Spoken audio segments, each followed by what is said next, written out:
Hello दोस्तों, welcome to ACS your education mentor. अब बात कर लेते हैं हम लोग डीम यूनिवर्सिटी की काउंसलिंग की कि डीम यूनिवर्सिटी की काउंसलिंग कब से होगी, कैसे होनी है, कहाँ पे, कौन से स्टेट में हमको कैसे ट्राई करना है, क्या प्रोसेस रहेगा। ओके फ्रेंड्स, काउंसलिंग के बारे में काफ़ी लोगों को प्रॉब्लम्स है कि कैसे नहीं होती, सब आदमी को नहीं पता है ऑनलाइन कैसे होता है।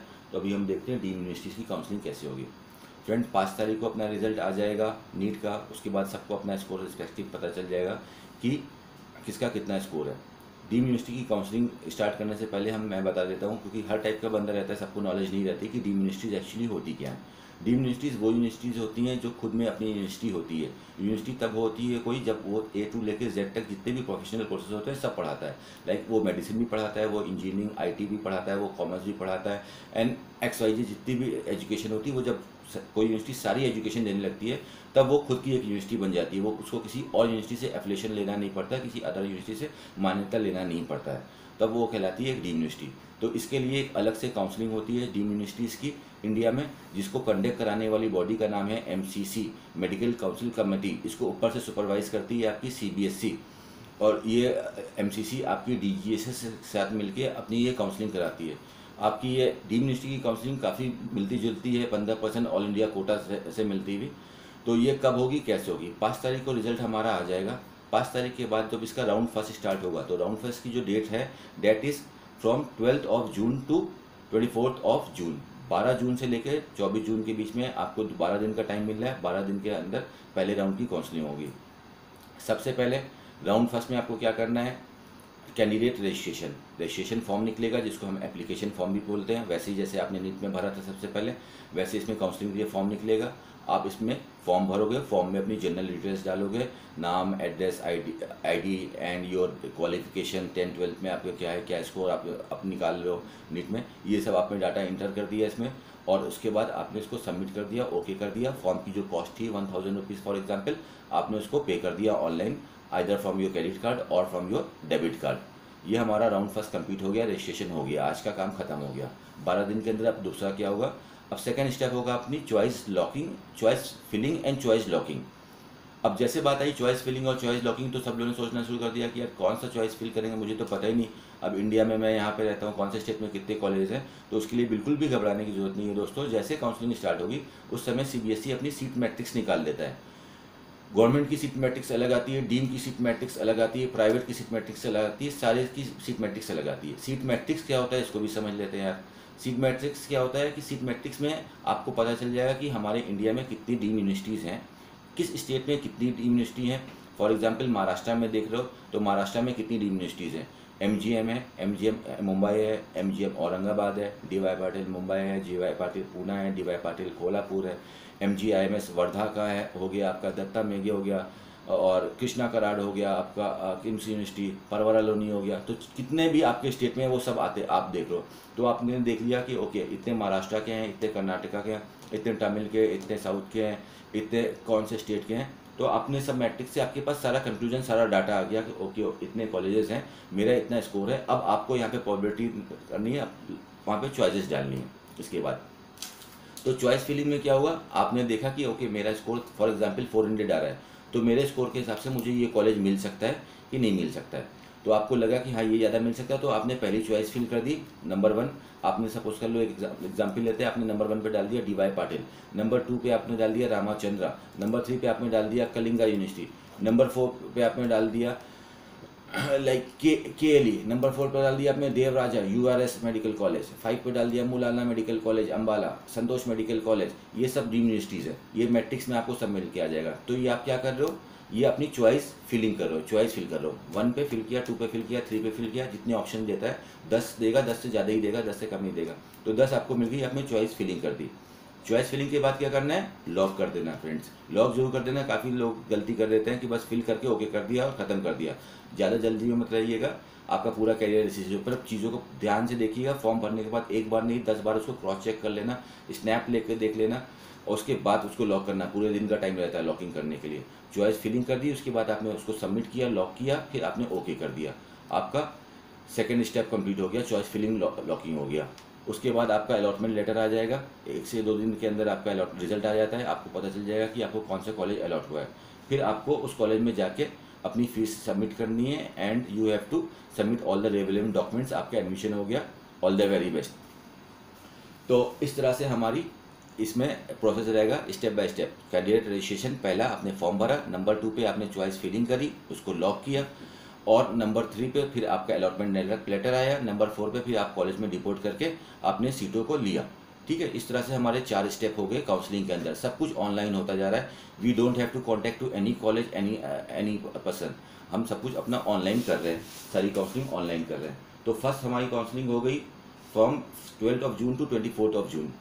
इसमें जो लास्ट डेट ऑफ ज्वाइनिंग मिलेगी बच्चों को, मतलब डिपोर्ट कब तक करना रहता है, इसको आपको टाइम मिलेगा 3 जुलाई। 3 जुलाई से पहले पहले बच्चों को अपने अपने रिस्पेक्टिव कॉलेज में जाके रिपोर्ट कर देना कि whether they are taking the seats और they are not taking the seats. जैसा भी इन्फॉर्म करना जरूरी है, वरना नेक्स्ट राउंड में आपको प्रॉब्लम हो जाएगी। ठीक है, उसके बाद सेकंड राउंड की काउंसलिंग कब होगी? 6 जुलाई से 12 जुलाई तक, 1 वीक के लिए खुलेगा। 1 वीक में यही सिस्टम होगा जो राउंड फर्स्ट में हुआ है। फिर आप अपना चॉइस लॉकिंग करोगे, चॉइस फिलिंग करोगे, लॉकिंग करोगे, अलॉटमेंट लेटर आएगा, फिर जाके अपने कॉलेज में रिपोर्ट करोगे। इसके लिए लास्ट डेट रहेगी 22 जुलाई तक।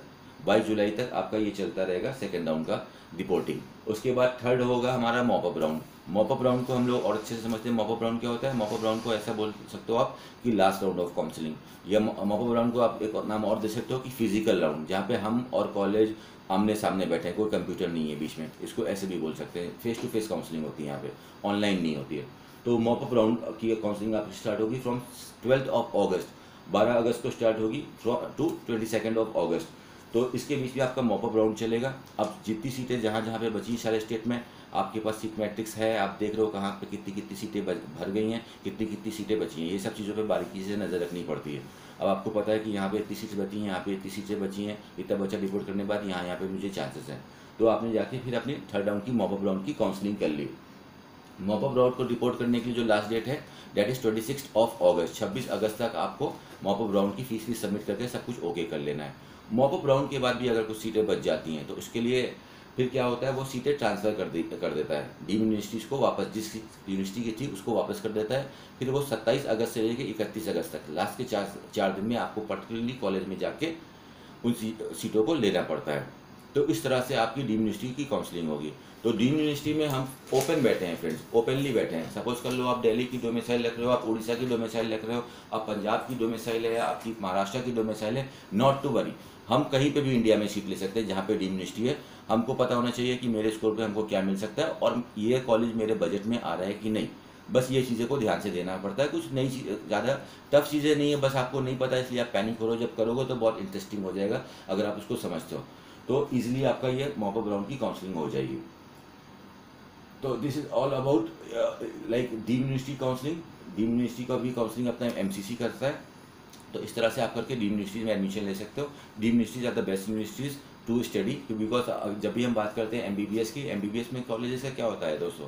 देखो कॉलेजेस क्या होता है, वो एक प्लेटफॉर्म होता है जहाँ पे आपको 5 साल में जाके इस फील्ड के बारे में, मॉडर्न मेडिसिन के बारे में ज़्यादा से ज़्यादा सीखना है। अब कॉलेज सपोज कर लो, डीम्ड यूनिवर्सिटीज़, कॉलेज को बोल रहा हूँ सॉरी, गवर्नमेंट अगर डीम्ड यूनिवर्सिटीज़ को ज़्यादा फीस लेने की क्यों परमिशन देती है? बिकॉज वहाँ पे जो आपको फैसिलिटीज़ मिलती हैं वो उनके कंपेरिजन टू गवर्नमेंट कॉलेज और अदर कॉलेज काफ़ी ज़्यादा अच्छी मिलती हैं। नंबर और क्लिनिकल एक्सपोजर जो होता है यार, जो प्रैक्टिकल नॉलेज होती है, थ्योरी तो हर आदमी को समझ में नहीं आती, प्रैक्टिकल अगर हम लोग देखते हैं वैसी चीज़ को लाइफ में देखते हैं तो चीज़ आसानी से समझ में आती है। तो यहाँ पे आपको क्लिनिकल एक्सपोजर अच्छा मिलता है, प्रैक्टिकल नॉलेज अच्छी मिलती है। तो डीम्ड यूनिवर्सिटी का तो बेस्ट प्लेटफॉर्म्स टू स्टडी। अगर आपके पास बजट की प्रॉब्लम नहीं है तो डीम्ड यूनिवर्सिटीज़ में आप जा सकते हो।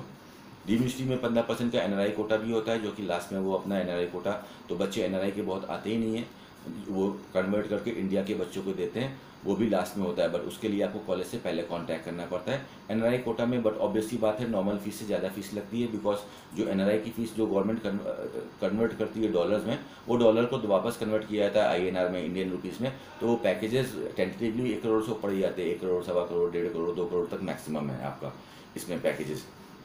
तो this is all about like the counselling of deemed universities friends.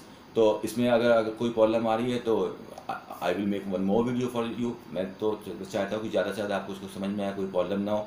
And इसके बाद फिर नेक्स्ट एक और बनाते हैं वीडियो, इसमें हम देखेंगे कि प्राइवेट कॉलेज में कैसे काउंसलिंग करनी है।